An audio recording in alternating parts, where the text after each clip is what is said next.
Hi, everybody. Welcome. I'm Simona Falvalita. I'm the Senior Director of Product Management here at Panopto. We're thrilled that you've all joined us for the webinar today, Designing Video for Every Learner, Accessibility in WCAG. We're just going to give it another minute or two for other folks to join. Thank you all who've already joined and were very prompt in joining the session. A couple notes before we get started. One, this session is being recorded. So once we are completed, we will make a copy of this available for you to view on demand. Also, just a note that this session we are using as an opportunity to share the insights and perspectives of other individuals who have spent a lot of time and energy focused on accessibility, but this is not meant to be legal advice for you for how to conform to WCAG standards. This is really just an opportunity to share and get feedback from others who are in similar shoes as you to give you some thoughts and ideas. But please do not use this as legal advice in terms of how to conform to WCAG standards. We'll give it another couple seconds before we get started.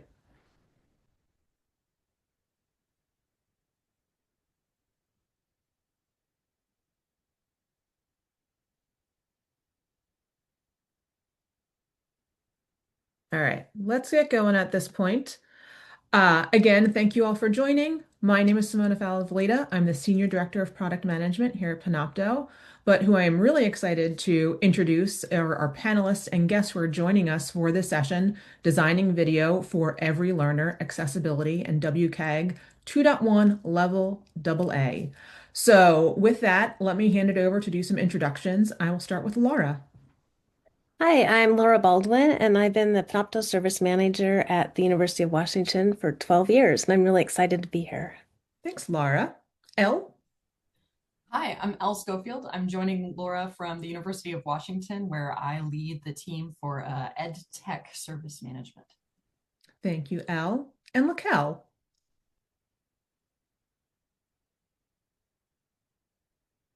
Do we have Laquelle here? Sorry, I'm on mute. No worries. Um, I'm Laquelle, and I work on the Learning Technology Solutions team at Boise State University in the Office of Information Technology. And I'm an instructional technologist there. Thank you, Laquelle. All right, so in regards to what we plan to cover today, first off, I'll briefly cover some background and definition around Title II, WCAG standards. Then we'll hear from our guests at the University of Washington and Boise State in terms of how they've approached these standards. Then we'll focus a little bit around more of the student impact when it comes to accessibility. We'll briefly cover some updates on the Panopto side in terms of accessibility changes and enhancements we've made and or are making to help with conforming to accessibility standards. And then we'll be ending with Q&A. So speaking of questions, couple notes here. Please use the Q&A feature within Zoom if you have questions during the sessions. We have some team members here who will help to answer questions live. We'll also monitor those questions, and then at the end, we'll try to get to as many questions as possible. If we can't get to all the questions, we will try to follow up to provide answers for anything that we are not able to get to. So please use the Q&A function. We will be monitoring that, actively trying to answer as much as we can, but then we'll also have a session at the end to try to cover some questions live, in particular if we've seen a couple questions surface multiple times. And then lastly, this is also meant to be an interactive session. So we do have a couple polls included that we would love to get your feedback from and just understand your perspective when it comes to accessibility. So please, if you would help us with completing those polls, greatly appreciated. So with that, let's get started on some of the basics. And we know that this is a broad audience who has tuned in today, and there's varying degrees of understanding when it comes to WCAG accessibility standards. So we wanted to provide some just general background information. So here we call out specifically Title II, which was a U.S. federal rule that requires public entities to ensure all their digital services are accessible to individuals with disabilities. This is a very broad mandate covering everything from websites, applications, digital documents.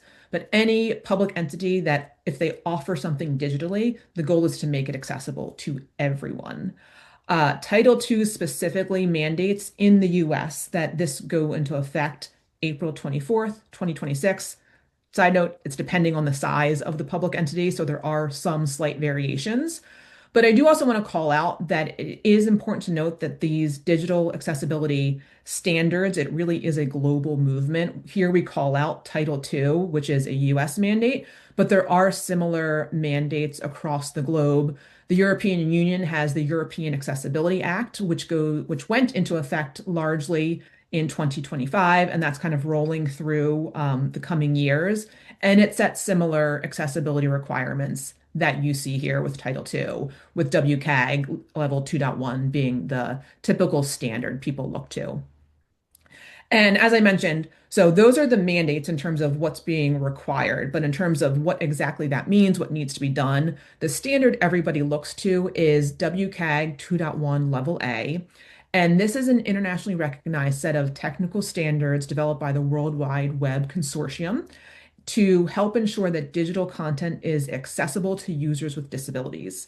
So it's a series of criteria that cover a broad range of anything that could appear on the web and different levels of what conformance looks like. So let's get into that a little bit now on the next slide. A little bit deeper into what the WCAG standard means.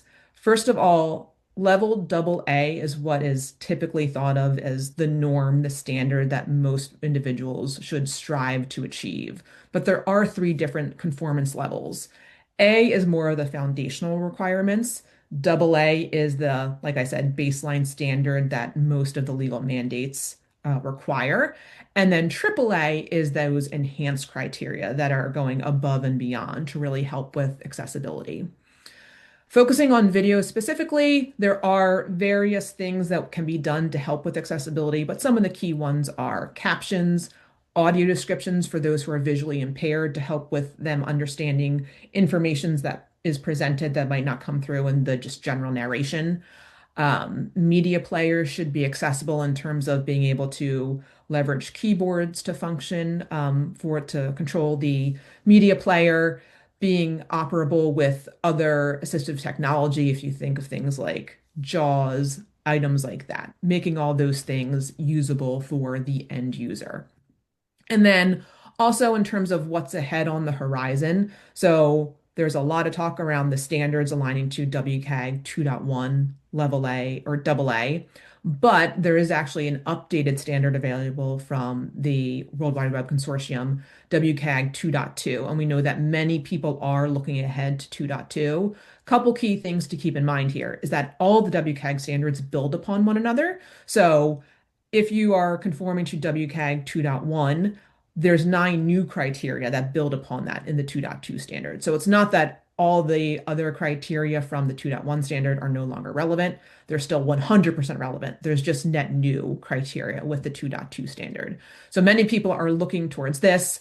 I know many people on this call, we are already having our eyes towards the 2.2 standard, but that's just one thing to keep in mind is that there is another series of enhancements on the horizon as well. So we've got our first poll that we would love to get your input on. And what we are looking to understand is how confident are you in your institution's readiness for the April 26th Title II deadline? Or if you are not in the US, just generally, how confident are you in your organization's readiness when it comes to accessibility? Would love to get some feedback from the group on this.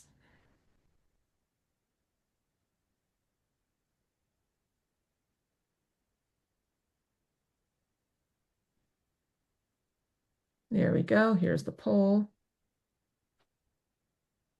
So if you all could answer this, it would be appreciated. We'll keep it open for a couple seconds and then we'll provide the answers or feedback rather from everyone.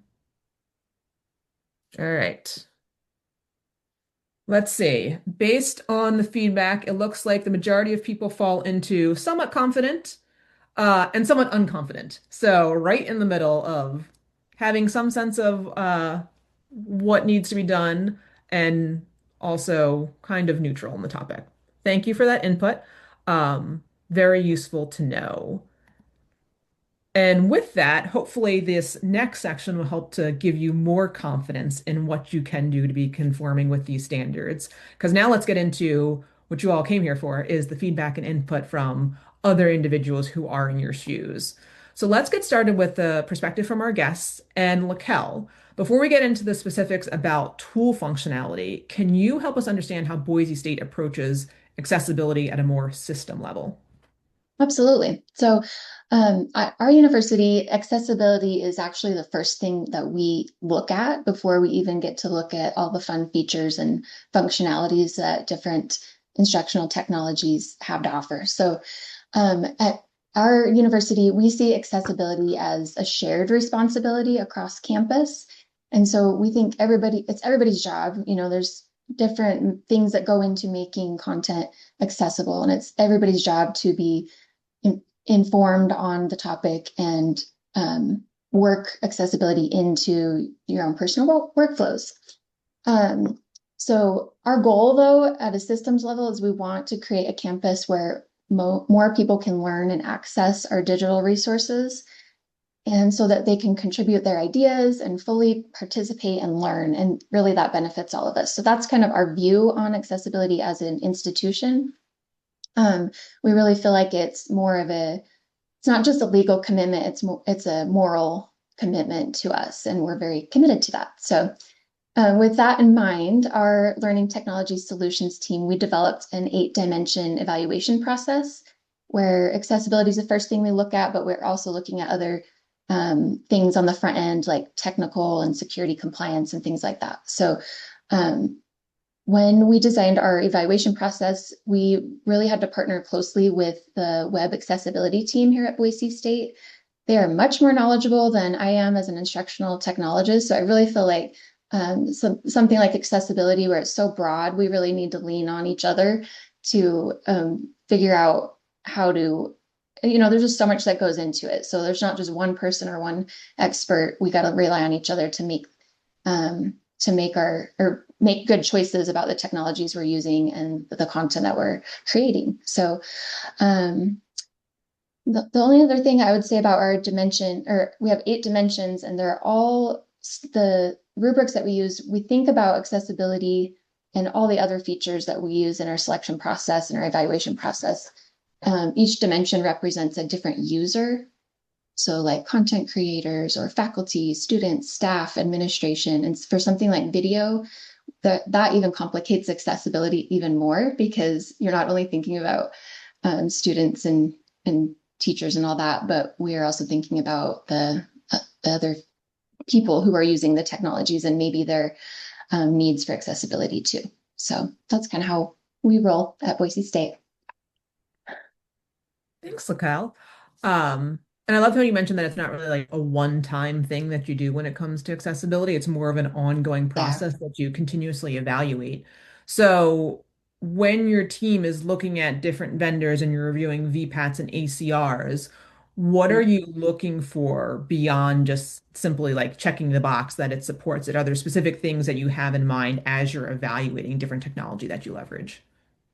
Okay, well, this is actually something I had to learn from our web accessibility team. But so before I get too in the weeds about it, let me tell you, the VPAT is an acronym for Voluntary Product Accessibility Template, and you might also hear that interchangeably used with an ACR, and the ACR is an acronym for the Accessibility Conformance Report. So basically, the ACR is the completed template. The VPAT is something that vendors use to document how they, how well their technology, or how accessible their technology is, the methods they use to test the accessibility. And so that's the template that they're filling out along the way, but the completed version of it is the ACR. So if you ever run into those, a lot of folks will use those terms interchangeably, and that was confusing for me at first. But so I wanted to mention that before I went any further. But for us at Boise State, those documents are the vendor's accessibility snapshot. So it's the first thing that we look at before we review a tool in our larger software evaluation process, which is much more intense. So we're just looking at basic documentation first. And what we're looking at there is we have our web accessibility team use a rubric so that they're looking objectively through the documentation and they can repeat the process each time of what they're looking for. And what they do is scan the documents for any red flags that help us decide whether the tool should even be considered to move forward into our larger software review process. So first things that they will focus on is first, they're looking to see if the documentation is current and version specific. So that means does the documentation match the version of the product that we're wanting to deploy at our university. So we also want to check to see if it's aligned with the WCAG 2.1 level AA in a clear way, because we don't want to have to go back and try again and to select a technology that's meeting those standards that are coming up. And then third, we do look forward at the WCAG 2.2 readiness. There's a lot of vendors that don't have that documentation in place yet, and that's okay. It's just something that we do ask for on the front end because we're trying to select technologies that are going to be sustainable and select vendors that are looking to the future as well. So, and then I would say with the documentation, the VPAT and the ACR, we're looking for if there's any accessibility gaps that are known and are those disclosed transparently in the documents, and what kind of details those contain. And that doesn't mean that it makes or breaks the tool in our larger software review process, but it's just something for us to look at, because if there's a big gap on the front end, maybe we don't want to go through the whole process and that kind of thing. So yeah, that's kind of how we look at the documentation side of things. And that was something that I was new to at first when I became an instructional technologist. So I think that's a helpful thing that folks could use when they're looking at accessibility for different tools. Absolutely. Thank you. And with that, we actually have another poll for our audience. So if you all could help us understand if you all have centralized accessibility teams at your universities, at your organizations that are helping you to guide you through this process, understand the requirements. We'll take a couple seconds for you all to respond to this poll.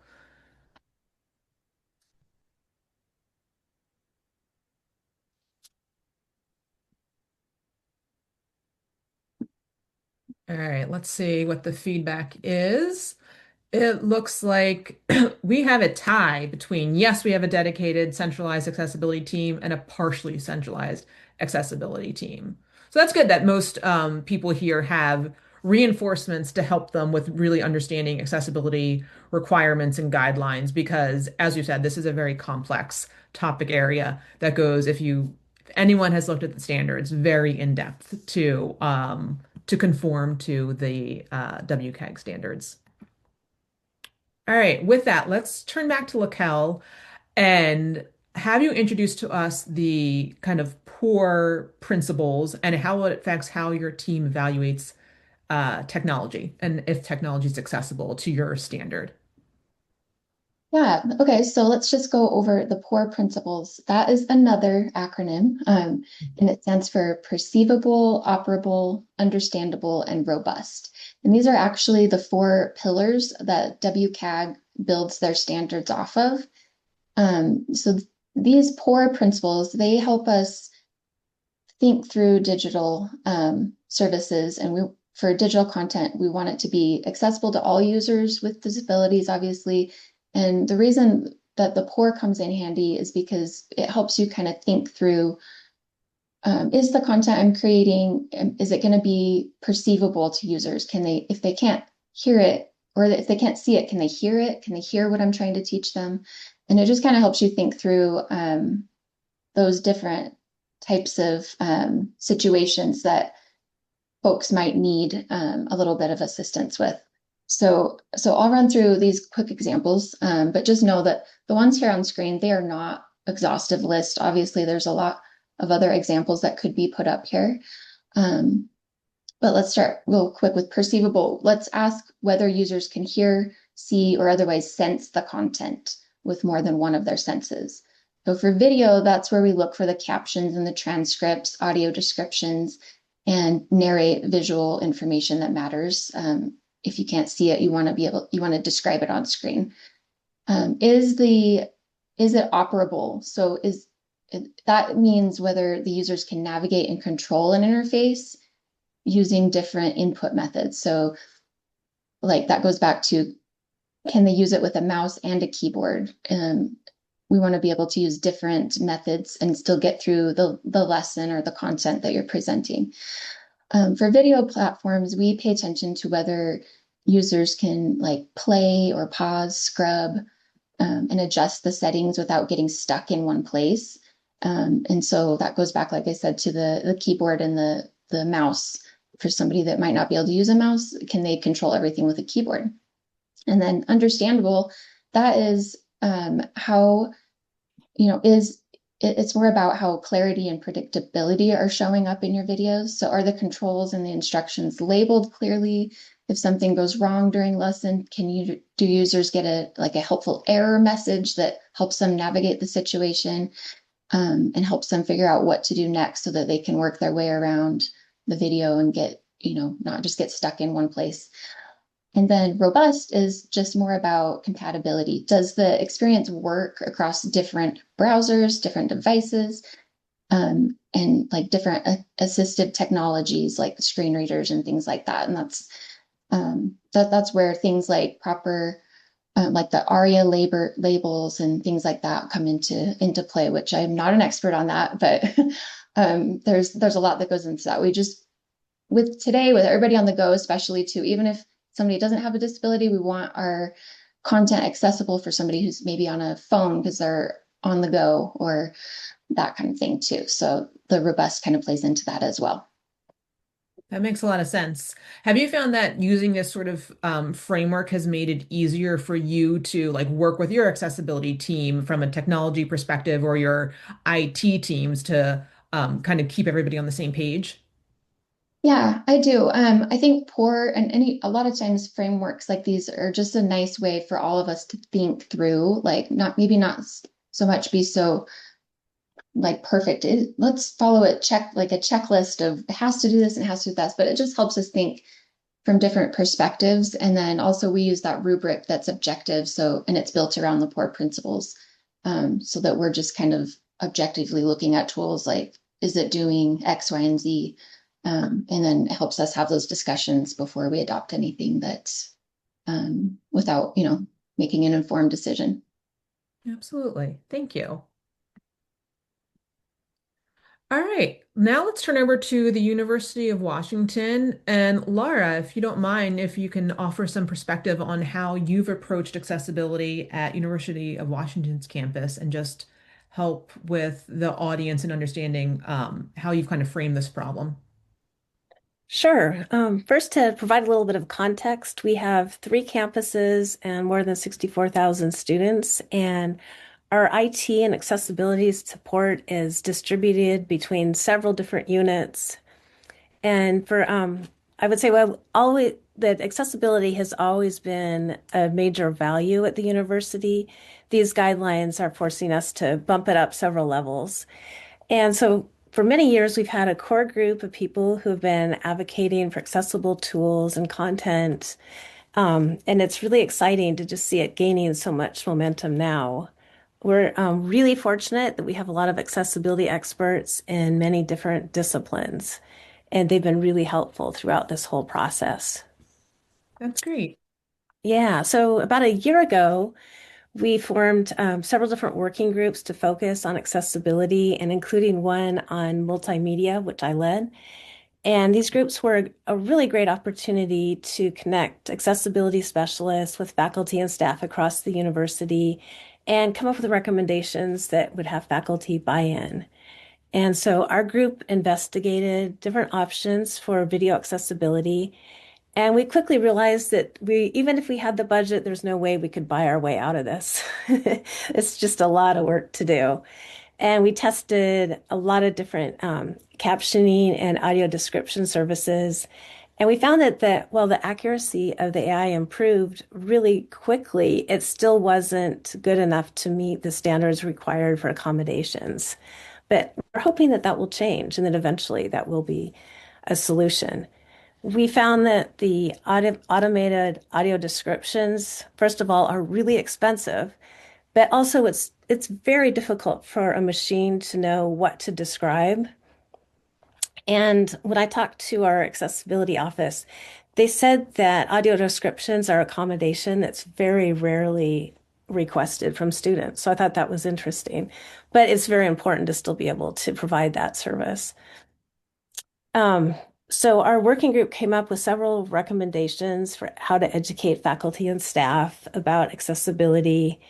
And we had some recommendations for training and centralized documentation, and along with some first steps that I'll talk about in a moment.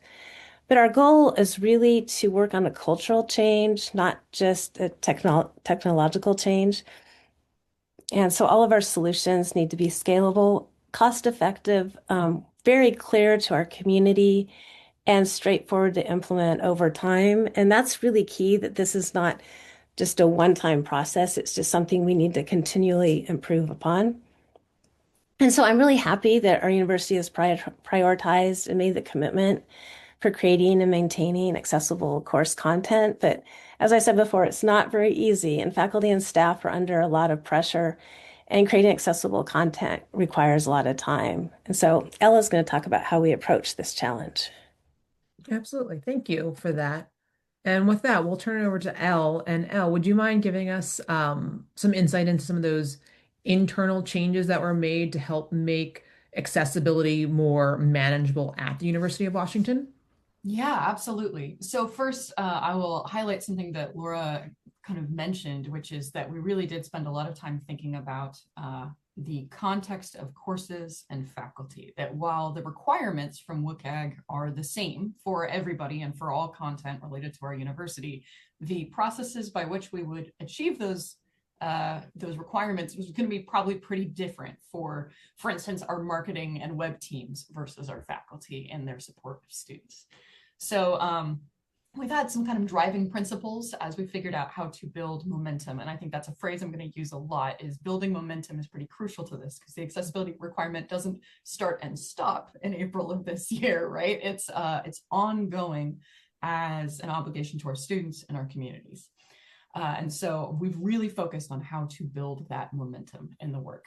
The first place is, even with the luxury of all of the specialists that we have at the University of Washington, we cannot do all of the work instantly at once. And so we've really tried to prioritize, where can we make the most impact with the resources we already have? Let's start there with what we can already do, and really build the momentum from that kind of low-hanging fruit, if you will. So starting with this low effort, high impact work, and that includes both taking advantage of the tools that we already have that help us with captioning, with getting image descriptions in place, or alt text, with making descriptive links and link text across our content, the things that show up over and over and over again, but also standing up some processes for where to get help with some of these things that come up for everybody. Everyone's got questions about PDF. So do we have the documentation in place to help them answer those questions? We've also kind of dug into, okay, what analytics do we already have? Where can we measure where we're at now and where we need to be when it comes to meeting these requirements? Some of those analytics can be really hard to come by, but where we have been able to find them in our learning management system, in communication with our disability resource offices on campus, that's been really crucial for understanding what we need to accomplish as a team. The second piece is moving everything into central systems to the extent that we can. With as broad of a university community as we have a whole bunch of faculty who have found their favorite way to host their content online and how to structure it. And I love and support academic freedom, but it makes it very hard to solve some of these problems when content is distributed across a bunch of systems. And so we've really encouraged our faculty to move stuff onto systems like Panopto, like our learning management system, in our case, Canvas, so that there's a spot where we can hook up all of the tools and assistance and support and analytics so that we can help everybody as efficiently as possible. So we really have kind of pushed for folks to the extent that they can, get their instructional materials into those central systems, because that's where we can provide the most support. It also means that our distributed support teams don't have to maintain 27 different sets of instructions for how to solve the same problems across different systems. We can maintain a few of those sets and all get really familiar with them so that we can actually distribute that expertise more abundantly around our 3 campuses and our, I don't even know how many units, departments, colleges. Third, coordinating between the specialist groups. So we are lucky to have a lot of specialists, but we're also in some ways almost cursed with that abundance because they are not all in one spot or in one reporting chain. We have some individual department specialists in instructional design and instructional technology. We have a central accessible technology services team that mostly has in the past assisted with evaluating software and kind of large public facing content materials, as opposed to our disability resources for students, which has been exclusively focused on accommodations and that kind of support line. The specialists across those teams are all fantastic, and they're great at connecting with our learning technologies folks, our Center for Teaching and Learning, my team in IT. But we all had different slices of this problem, and if we just went on our own and tried to tackle the piece that we knew, there were going to be a lot of gaps in between of what we weren't able to tackle. And so putting together both those initial consulting groups at the beginning, where we came up with our kind of broad trajectory, our broad plan for the different types of content, and then maintaining those groups as we come up with what are our processes for tackling the content that didn't have quick solutions? What's our intake process if a student reports a barrier in their instructional content? Versus what's our intake process if a faculty member wants to use an application where the VPAT does not look good? We needed to have all of those processes set up in a way that suited all of our teams. And so we have lots of committees and lots of groups, and it can feel quite draining and slow at times. And yet it is so crucial that we stay in conversation, because that's how we're going to build the systems that are sustainable and scalable, right? Finally, as we're talking about kind of how, I guess I tease this a little bit, how we actually tackle the harder parts of the problem, the stuff that isn't low effort from the beginning. There do need to be intake processes so that we can triage the work that requires specialists to do a hands-on approach of figuring out how to make it accessible. And so we're thinking about both the intake processes for things like how do you get your audio description added, how do you get the budget assigned to have human-reviewed captions on a video, and also intake processes for the places where there may need to be an exception. Not because we don't value those accessibility requirements and we aren't obliged to, but for instance, there may be a department that is offering a specific program or certification on an application, on like specifically how to use this engineering application. And that application does not have an alternative, because that's what the certificate or program is in. And it does have accessibility issues within that application. How do you tackle that? And so we want to open up those conversations so that we're here to support faculty rather than tell them off for the very real and challenging problems that they have to solve. Makes a lot of sense. And you mentioned momentum early on. Did you find that you gained good momentum with starting with the low-hanging fruit, like the high impact items? Yes, we talk a lot. I realize that 80-20 is sort of like a broad rule, but the 80% of the work that is kind of straightforward and the 20% that is really complicated and includes a lot of special cases, focusing on the 80% has really helped a lot, because we were able to start the conversation with everybody on campus about the WCAG requirements without sharing the whole list, right? We started with some of the stuff that everyone was going to need to run into. What happens in documents? What happens on your pages? What happens in your instructional videos? What do you need to have there? It's really handy that, Panopto offered us tools right off the bat. We had some existing documentation already from those specialist teams in the past, and so we were able to share that documentation early on with our faculty and the staff who support them. We also already have some accessibility checkers in place, and some of the folks on this call may know that, for instance, the Microsoft Office suite comes with some accessibility checking tools. They aren't perfect, but they catch a lot, and they're very good at walking you through what to do when you find an accessibility issue. Some of those tools are scattered throughout our other applications that we use regularly as well. And so starting there and saying, hey, all right, everybody, let's get familiar with what we've already got. And now in the background, in the meantime, we're going to figure out what other tools we need and what other processes we need to support you. But start here. Just start with the stuff that you've already got at your fingertips. That's been incredibly helpful. Awesome. Well, glad to hear that. Laura, how does Panopto more broadly and more broadly video learning kind of fit into your accessibility strategy? So I think I'm going to echo a lot of what Elle said, but it's really been beneficial to have a central system for sharing videos with students. And Panopto is one of the few tools that supports audio descriptions, and we're really excited that we're going to be able to order them with vendors, and that if we end up using that, but it's great to have that service. And also the option to be able to edit audio descriptions is really cool. And it's also been really easy for us to work with our disability office to request captions for students who need that accommodation. And Panopto's made that pretty easy to do. So that's been really good.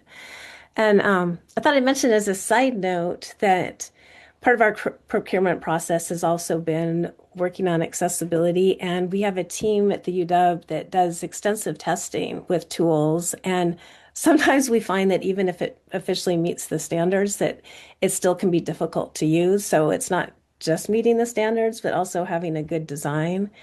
And Panopto has been really good about partnering with us on accessibility, and the testing that we've done has been really interesting. And I feel like I've learned a lot. But getting back to the slide, it's really advantageous, I think, to have fewer tools. And by focusing on Panopto, it makes it easier for us to just evaluate the tool's accessibility. And like Elle said, it's easier to train faculty and staff and help with just supporting one tool instead of several.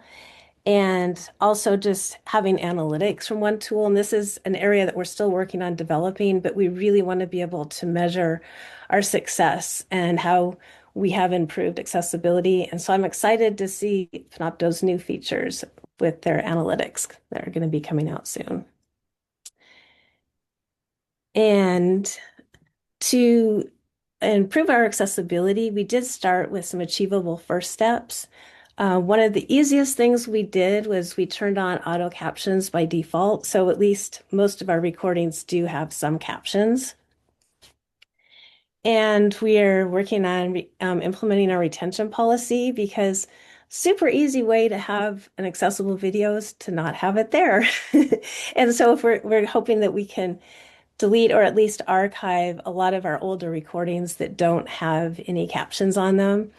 And we're going to be pretty aggressive about archiving. And we are warning our faculty, though, if they bring content out of the archives, they'll need to make it accessible.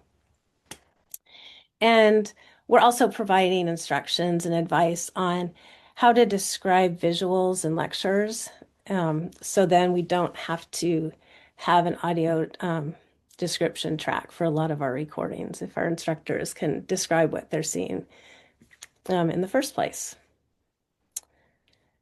But of course, we have a lot of challenges, and we have found that captioning multilingual content is still pretty difficult, and especially in language classes where even if they're teaching Spanish, they still speak a lot of English, and the back and forth is still a little bit tricky to caption.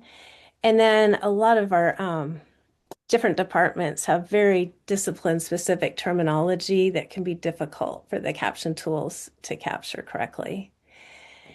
And then, of course, being the University of Washington, where we allow a lot of freedom, we have a lot of different platforms. And although most instructors are using Panopto, not everybody does. So we do have the challenge of supporting different platforms and getting analytics from different platforms. And also not all of our video is just for course materials. And so we have, the marketing department using different tools. And so it's quite challenging just to track everything else that's out there.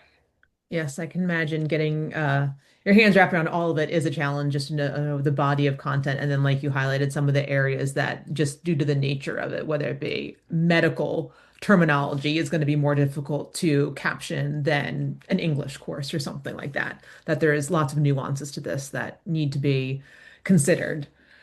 With that, we focused so far a lot on how universities as a whole and kind of institution are thinking about accessibility and trying to institutionalize that and make it available. But now we're going to shift a little bit more and think about the learner side of things and how making accessible learning impacts students directly.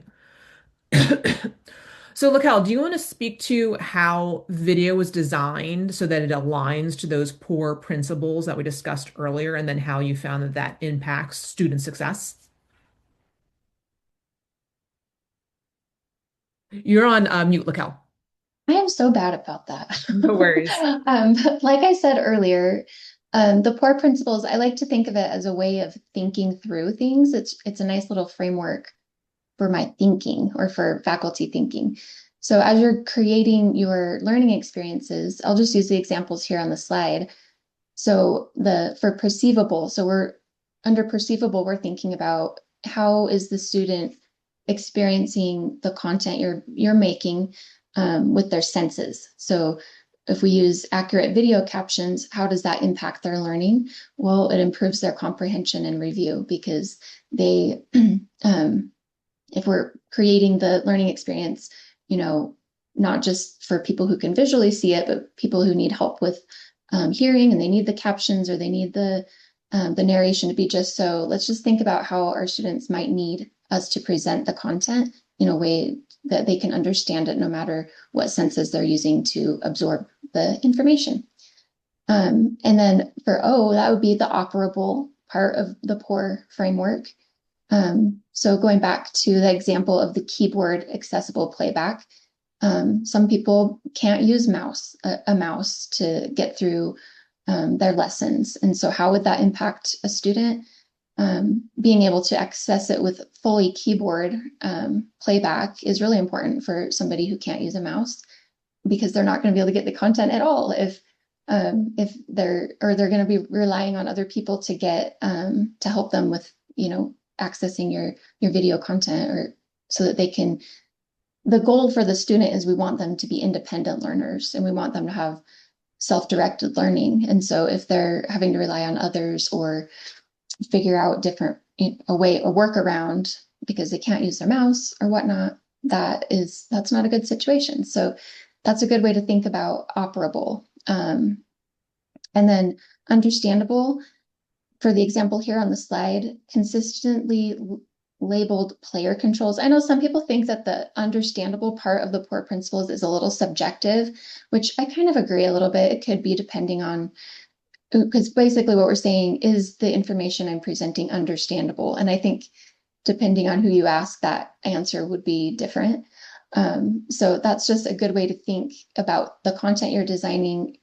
If one of your students has some kind of a limitation, we want to figure them into our learning design so that they can also work their way through the interface, or let's say if it's a Panopto video, we want it to be understandable in a way that okay, if they can't see what's on screen, how will they find out what's wrong? So I think I used the example earlier of is there an error message or is there something that pops up that explains what they need to do next so that they can move on in the lesson?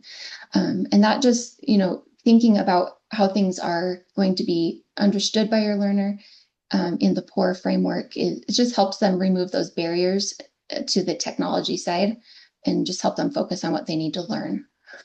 And then with the last one there, so that would be your assistive technology compatibility. And I use that example a lot. It could be even somebody without any disabilities. Is the content we're producing going to be accessible across different devices and in different settings so that when we're on the go, we can get to it? And different assistive technologies are going to work with that lesson or that learning experience in a way that isn't going to limit the learner's opportunity to gain that new information. So That makes sense. Thank you. Um, Next, let's talk a little bit more around how you've been able to work with faculty to implement some of this. Laquel, since you were just speaking, let's stick with you on this one. What like small practices have you seen that have been made a good difference in how accessibility can be kind of conveyed to instructors without being too overwhelming? yeah, I think I'll echo a little bit what Elle and Laura said about just the low-hanging fruit. I would gear people more towards what's the easy things that we can do to work into our current workflows that aren't going to feel so overwhelming that you can't sustain them. Because I think that's where the key is in all of this accessibility. We're kind of teaching ourselves how to keep this in mind when we design our content. So I would say one thing is for faculty to narrate what they're demonstrating on screen and avoid saying vague things like click here or look at this. Instead, describe what it is that you're speaking about so that that's going to cut out like the need for audio or for descriptions and things like that later because you're narrating it. And then give them a reason why they need to click on this or pay attention to certain things verbally because again that's just kind of thinking about the learner side of the experience, what they would need to know to get the information a way that it's going to be useful to them. So I would just say little things like that that are easy to work into your already your workflows. And then yeah, I think before the other thing I would say is like before sending out your content, I would check for things like visual. So how is my contrast looking? I would stay away from pastels and kind of light colors and make sure that you have good contrast between your background and the text on screen, just because just those little things make a big difference for people with visual impairments and different things like that. And it's a big thing that I know that our accessibility teams work with and are challenged by every day in their work. So those are just little things I think everybody could do. Thank you. Those are definitely useful tips. Um, we've definitely covered a lot of content so far, and I think a lot of the institutions and people who've joined have probably found themselves overwhelmed by like, where do we start with this stuff? So would love to get perspective from the three of you around like, what advice would you give the best place for people to start generally when they think about how can they work on their accessibility compliance? So let's start with the University of Washington between Laura and Elle. What sort of advice would you give here? I mean, I think it's phrased really well on on this slide. I think of that really we've used the phrase a lot, progress over perfection, which is not to say that we're not aiming for perfection, but that you have to start somewhere. This stuff doesn't happen instantaneously. And so seeking out, where we can find momentum in the work, opportunities to get people talking about these topics together, where we can provide the people who are distributed in units with the expertise that they need to help support the folks in those units. And really for us too, that's been about investing in tools that are scalable, cost-effective, and straightforward to implement, as well as the processes that accompany those tools need to meet those same criteria. We need to be able to implement them quickly at this point, right? April's just around the corner. And we want them to be able to account for a whole bunch of discipline-specific needs and contexts. So we keep the conversation going with all of those units, and then we focus on what scales. Makes sense. Anything else from Laquel or Laura that you want to add on this front? No. I'll just add too that it does feel like sometimes accessibility, you don't always have the black and white answers that we want, especially when we're making big decisions on campus. So I would just say with feeling that accessibility is a little bit of a moving target and we're all trying to balance institutional constraints with student needs and all these different stakeholders' needs. I would say just finding something that fits for your university or your institution that's structured, objective, and intentional, something that has like a clear priority, like what are you hoping to do?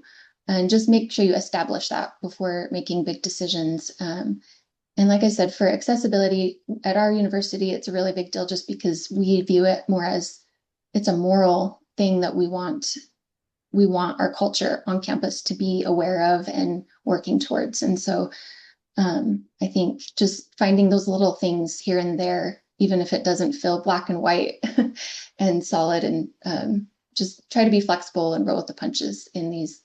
Accessibility is just a moving target. So that's all I would say. It absolutely is a moving target and an evolution to along a journey to become more and more accessible. So I think that is very sound advice. Um, with that, I will mention just a couple things on the Panopto front in terms of how we have been thinking about accessibility, because we as well, it is a process and journey for us to ensure that our platform becomes more and more accessible as the standards evolve over time. So we continuously try to focus on accessibility, and hopefully you see in our release notes smaller improvements in each release kind of focus on smaller enhancements and changes. But some of the bigger items that we have been focused on and will be focused on moving forward are a couple of the things we'll mention here is one, audio descriptions. We know this has been a very hot topic, generally speaking. We, at the beginning of the year, introduced some new functionality where there's now available through Panopto various audio description services available that you can use your caption dollars for if you want to make some of your video content include audio descriptions with that. So that is now available and live within the Panopto platform. We are also releasing within the next couple of days a series of new accessibility reporting so that you can understand across the breadth of your video content, how accessible is it? Does it have captions on it? Does it have audio descriptions? What type of captions? What type of audio descriptions? Extended or standard? Are there translations around your content? So we're trying to make it easier for you as administrators, creators to understand how accessible is my content in an easier way than going into individual videos and figuring that out. So there is shortly a series of reporting changes that will be coming to the platform that will be made available.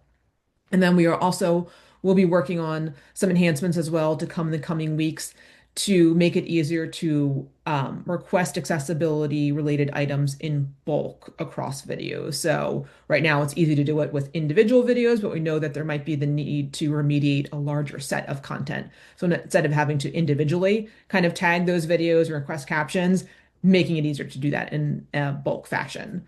So those are some of the updates there. Another area that we will be making improvements is incorporating live caption functionality. So if you leverage our webcasting functionality, there will be moving forward in the coming weeks the option to incorporate live captioning there to again ensure that any live broadcast you're doing are accessible to users. And then beyond that, we are focusing on doing an audit of our platform with a third-party firm. They come in and audit our software and tell us where the gaps are against the WCAG standards. So we'll be posting an updated version of our VPAT in the coming weeks as well. So that's happening right now so that we can understand where those gaps are and then over the coming weeks and months try to fill those gaps. So similar to what the University of Washington and Boise State have said, Panopto as well. We are continuously looking at this and trying to make improvements. It is a moving target that we are also trying to keep up with. And with that, we have one more poll for the audience. So would love to get your feedback here. Which of these best describes your biggest challenge when it comes to accessibility?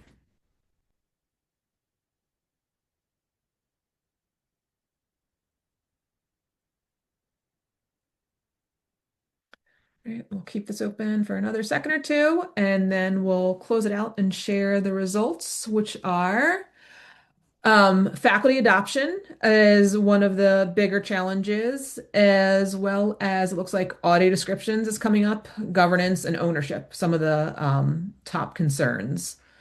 So I think, yes, based on moving to the next section, Q&A, what we are seeing in the questions, thank you all for submitting questions, and we have been able to answer some of them live.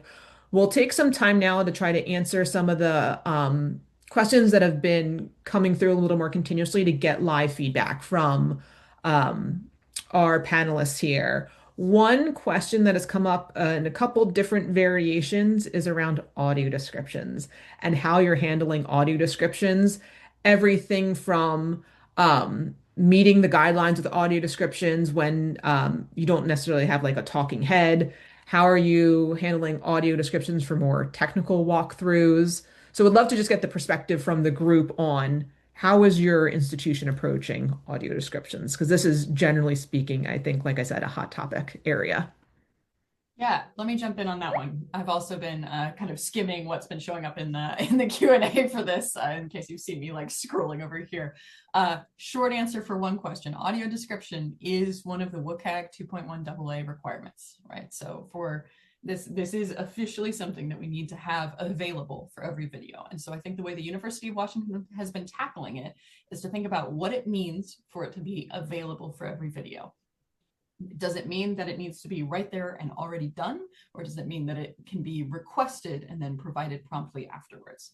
So to some of the guidance that Laquelle and Laura provided earlier, some part of that is actually helping folks create videos where they describe the visuals that are in the video, you know, highlights from graphs that they have on display, or features of an architectural structure that's included in a photo that's presented during a PowerPoint deck.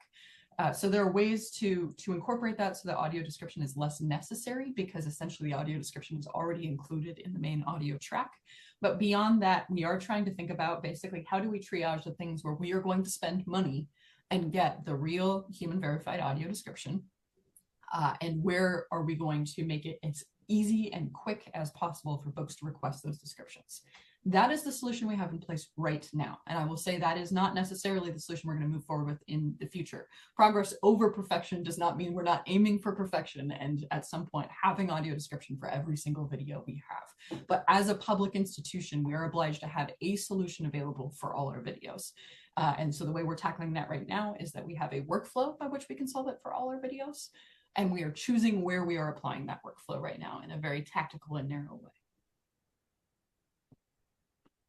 Laquelle, anything there from the your institution's perspective with how you're approaching audio descriptions? You know, I'll be 100% honest. That's not something that I do in my normal workflow. That's something that our web accessibility has on their radar, though. And I know every time I talk to them, they're talking about it. I wish I was a little more knowledgeable about it. I know that it's like very similar to what Elle said at Boise State as well. So I wish I had something a little bit No, more no problem. useful for you. Just wanted to give you the opportunity to chime in there if there was anything additional that Boise State is doing. And I am The other gonna question that came through was, can you share like some of your top accessibility design issues that you've asked faculty to focus on first? So there are some examples. Is it font size, color contrast, reading order? Like what are some of those, to some of the points made earlier, those like quick win items that really with faculty you can convey to them easily of here are some easy things to do to help with accessibility. Yeah, I can comment on that since I'm off mic or on mic anyway. Again, I feel like this is one of those things that we all want a black and white answer for, but there's so many different things that you're looking at when you're trying to redesign or design new content. So I would say just keep it simple. I see something in the chat about someone's asking, for example, highlighting something on screen can affect the contrast, which is very true. I would say if you're able to maybe use like the whiteboard features and things like that, where you can circle, that might be an alternative option if you can circle on screen. Or I would just say keep it simple as far as like your color schemes go. Make sure you have like a very light background with dark text. It doesn't have to be bold all the time, but you just want to make sure you have good contrast. I do see that a lot as something that I would change when I come across different videos and things when I'm working in our Canvas LMS system. So I would say that right there, just being cognizant of your contrast between your background and your text. And there's also some websites available that if you're ever questioning it, you can pull up like a web page, or I'm not sure if you can do video, but it'll kind of look at it through the accessibility lens on like a web accessibility and give you a score on what could change, like if it's a web page or things like that. So that would just be my things off the top of my head. Yes, very useful tips. I know we only have a couple seconds left here. I will just leave it at any kind of final parting advice, feedback that you would give to attendees here in terms of how to approach accessibility compliance. I'll open that up to any of the panelists. I'll say in a nutshell, just don't try to do it on your own because there's so many people across universities that are very knowledgeable and you have to collaborate and work together to make it work. So in a nutshell, that's what I would say is don't feel like you need to do it on your own and lean on others that are going to be more knowledgeable or have different angles that are going to help you reach your goals. I love that, Laquel. And I will add to it that it is very easy to get frozen in the anxiety of trying to do this perfectly. And it makes it hard to make progress at the speed that we need to make it. And so to the extent that you can give yourself permission to do stuff wrong, just to get it started, just to get things moving, let people keep highlighting as long as they use colors with high enough contrast or things like that. Like there are no perfect solutions to this stuff, but we have to start the conversation somewhere. So give yourself permission to screw up a little bit and get there. I say that carefully knowing that on a big recorded session, I probably shouldn't be saying that we aren't going to be absolutely perfect at this, but that's the reality, right? This is hard work. It's going to take some time. Yes. And I think for many, it's just mindset shifts, like code, like thinking about things differently, which takes time. That's always one of the bigger challenges. All right. Well, with that, thank you all so much for attending. Thank you very much to our presenters from the University of Washington and Boise State. We very much appreciate you joining and offering your perspective to the attendees at the session. I hope everybody has a great day. And again, we'll follow up with a copy of this video so you can watch it on demand and as well for some of the questions that have come through. Thank you all.